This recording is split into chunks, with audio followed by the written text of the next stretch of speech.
John, there is a kind of courage that can be necessary in being a public spokesman of the gospel, a local church pastor or a Christian author. Early on in your pastorate at Bethlehem, you received a death threat at one point. Would you want to tell us about that and any principles of courage for pastors in the line of work? Yeah.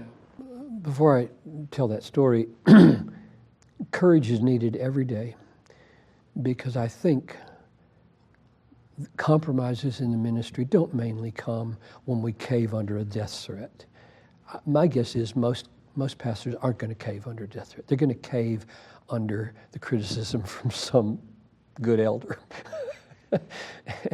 And so the courage that's needed for steady state ministry is courage in relationships where almost everybody around you seems to want you to alter your conviction for the sake of something that seems good and you don't think you should do it, and so you need to have courage to follow through.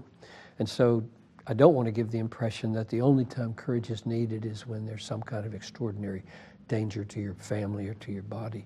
But I will say that increasingly in our day, with the kinds of stands that we're called to take, not belligerently or stridently, but firmly in regard to certain socially acceptable sins, we will be increasingly viciously criticized and maybe physically threatened because people will regard us as a threat to the democratic order or whatever. When that happens, then we need to call on some pretty clear texts in the New Testament. But for me, there have been these several times where the one that you're referring to, that I've referred to before, this was my first 3 years, I think, because I was living at the Yellow House. And I think it was Easter, Sunday morning. It was one major Sunday morning, and I got this anonymous phone call that said, I'm going to take you out. I don't remember the exact words, but kill you. And I hung up and I told Noel, and I called the police. And this is early in the morning, and they came, and I just told them what I heard, and they said, okay, well, we think we know about this kind of thing. Like maybe he'd done that before to others. But later on, I prayed and I walked over to church and I thought, well, he might mean on the way to church. So what you do in those moments, I think, is, okay, I could go underground, I could stop ministering, I could, whatever. But I didn't feel that would be good for the church, certainly not on this given Sunday morning. You can imagine somebody just calling around all the pastors and saying they're going to kill them so that all the Easter services won't happen. Well, no way.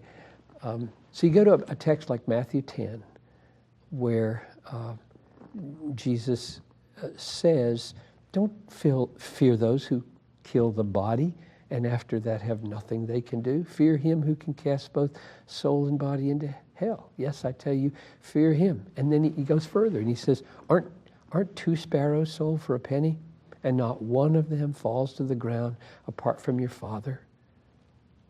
And the hairs of your head, aren't they numbered by your Father? Now, the point of those 2 little stories, the sparrow piece and the hair piece, is what? Sparrows are utterly inconsequential, and he's totally on top of it. He's in charge. No sparrow is out of course or dying without appointment. And no hair is turning white or black without God's appointment, which means I've got you covered. You're my child. I love you. I'm in charge of your life. I've got everything under control. Stand on the housetops, same context, stand on the housetops and say what needs to be said, because it's all going to be revealed in the end anyway, and all those critics will be brought to light, and you will be vindicated, and they will be judged, and so keep serving me. So that's just one little text, and there's just so many more. If you need a default text, Romans 8 is always default, where he says, we are being killed all day long. We are counted as sheep to be slaughtered. No, in all these things we are more than conquerors through him who loved us. which means, yeah, he might take you out. But if he takes you out, your church, more than a conqueror. God's going to bring incredible good out of this.